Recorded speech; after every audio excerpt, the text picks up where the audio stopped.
First of all, I would like to thank Sarah for inviting me to participate as a presenter in their workshop on technology and small museums associated with this year's CAM conference in San Jose.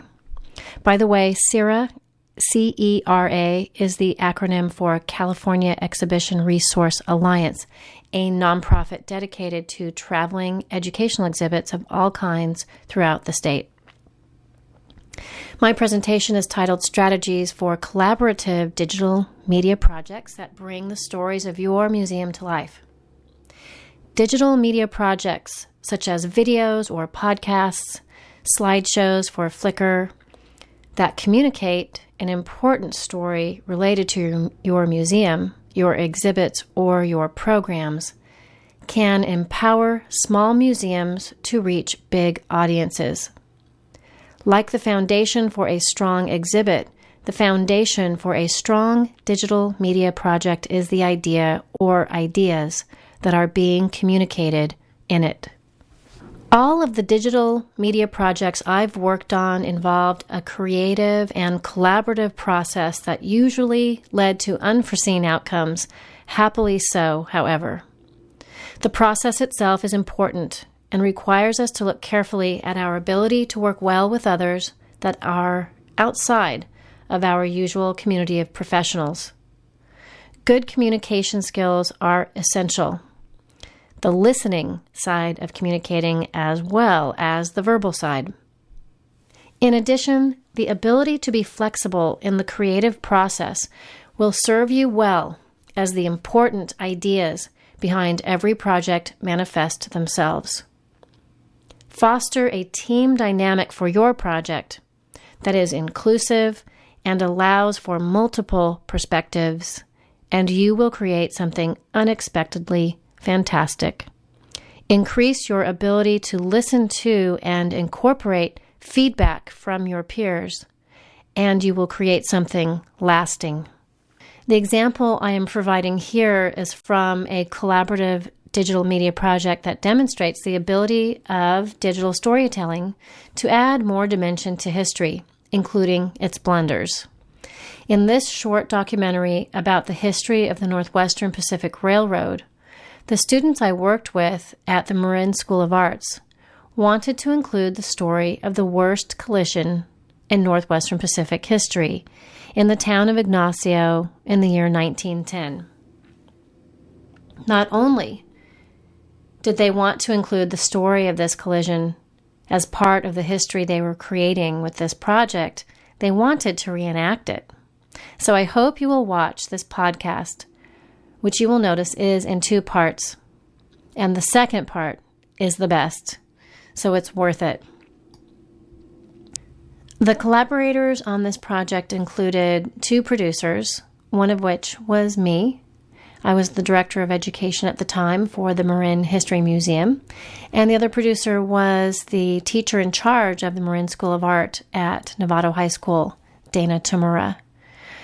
Included in our team were the asset builders for the project. Just like for an exhibit, you want to bring in assets for a digital media project. In this case, the asset builders were our collections manager at the Marin History Museum, who located historic photographs related to the project, and the student filmmakers who filmed interviews with a local train historian and a local resident who rode the trains at the time. In addition were the Novato High School Drama Department students who created the scripts and filmed 2 action scenes. And then the Marin History Museum's research librarian who located articles and photographs for the project. So collaborative digital media projects can increase and diversify your audience. For example, the Marin School of Art and Marin History Museum film about the history of trains in Marin debuted at a museum event that marked the closing of their most popular exhibit to date, and it was entered into 2 film festivals in the student category. Both of these audiences were new to the museum. Project management is a must.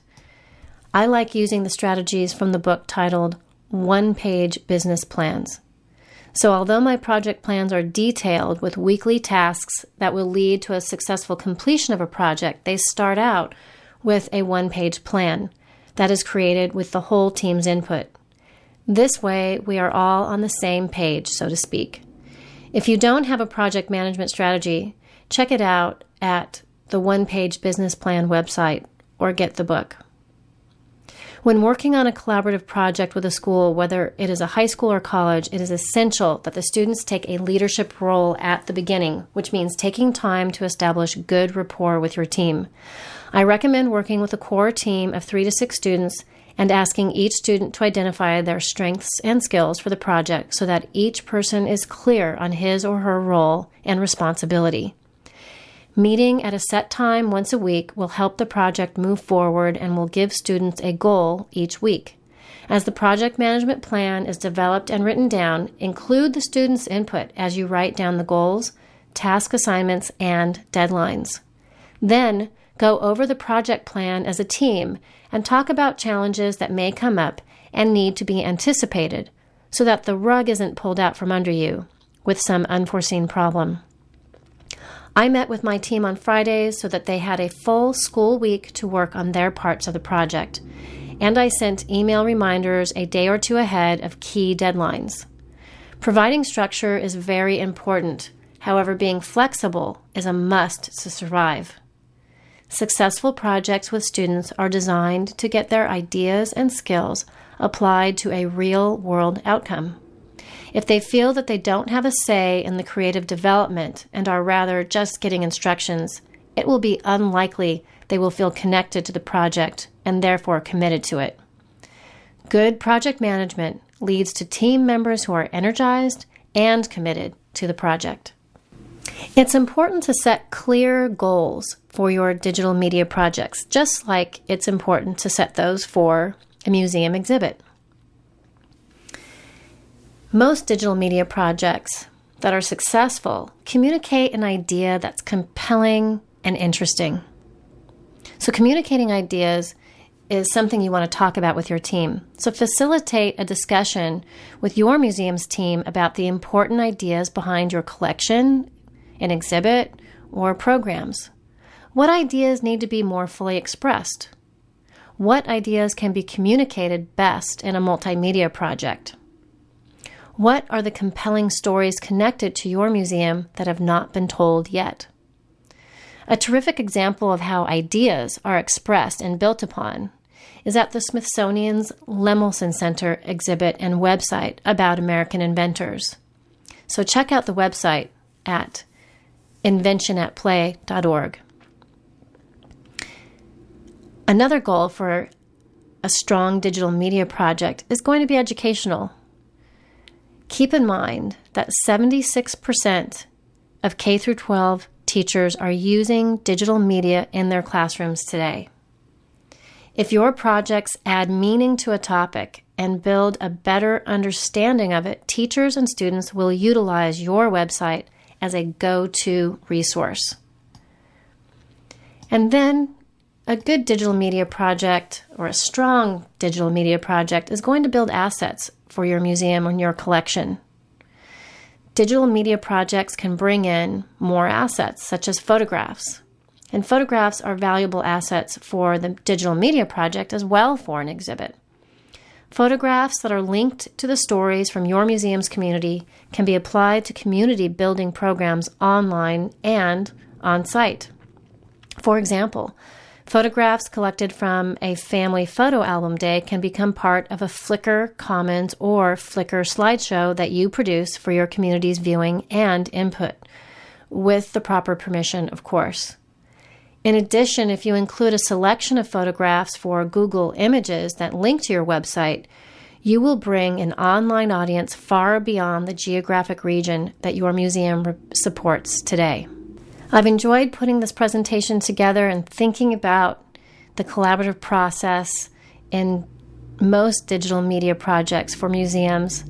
And I hope that as you think about your next digital media project, that your team will be fearless as well as thoughtful in their efforts to create digital media projects that are meaningful and collaborative and I wish you the best of luck in your endeavors.